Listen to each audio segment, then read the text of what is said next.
For more on this, we are joined by Volkswagen USA CEO Scott Keogh. Scott, great to have you on this morning. Why was it important for Volkswagen to offer this vehicle here in the US?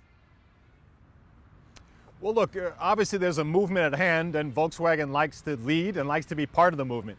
We think electric vehicles are ready to explode. It's already happening worldwide, and we want to be part of the lead. So that's why it's important to us. And I think the second thing is, of course, we want to make this happen locally. The ID.4 has 5 plants worldwide, 2 in Europe, 2 in China, and we're really proud to have one here in Chattanooga that's up and running as we speak. So there's about a $40,000 price tag. Given that, how important is a government tax credit in terms of making this a more attractive purchase for Americans? Look, make no mistake, I think it is important. This is technology we want to have adopted. It's technology we want to embrace by all American consumers. And certainly the $7,500 tax credit helps build and lengthen that runway to get this off the ground. So if you look at our car, as you know, we think $39,000 is extremely competitive, but certainly with $7,500, it puts the car right in the sweet spot of the US car market. So I think until the market stabilizes, 100% supported, obviously.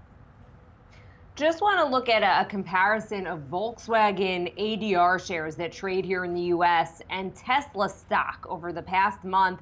Opposite performances in that Volkswagen has just been absolutely crushing it. Tesla, not so much in the recent few weeks. What do you attribute that to?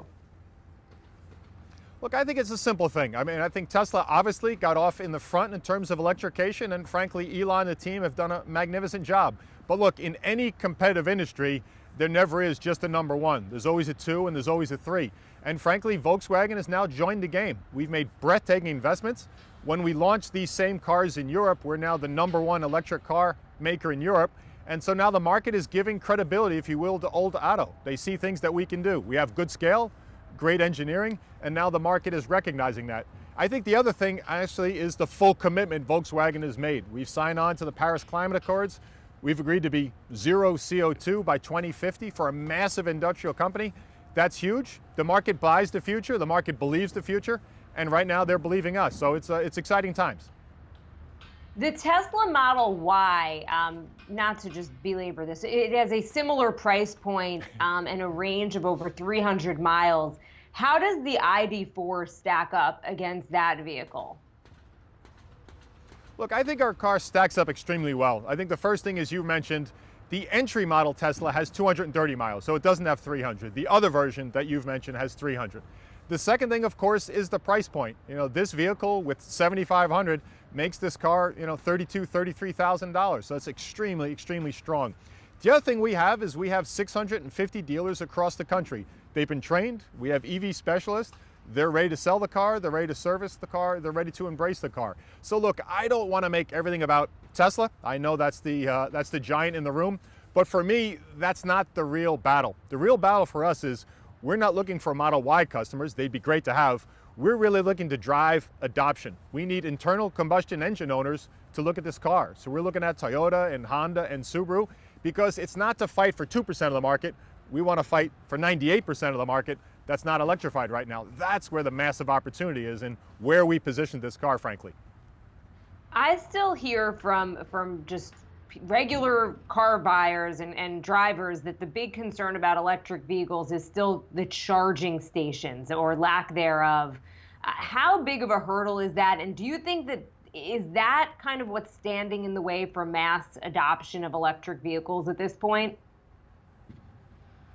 Honestly, I think it's a big psychological barrier. I drive electric vehicles. I've driven electric vehicles for a long time. First and foremost, what everyone forgets is you have a charging station in your home. Every single day you leave with a full charge. That's massive. The second thing, of course, is we're making breathtaking investments. Electrify America, our charging partner, investing nearly $2 billion. So right now we have 3,500 charging stations across the country.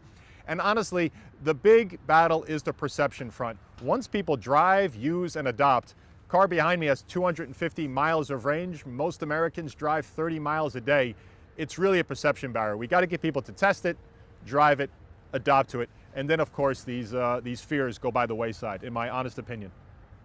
Volkswagen has a goal to be carbon neutral by 2050. How many more EVs do you need to reach that goal? Well, to get there, the answer is clear, 100%. So I think each country is going to be unique in how it goes about it. I think in Europe, the adoption is going to be quite quick.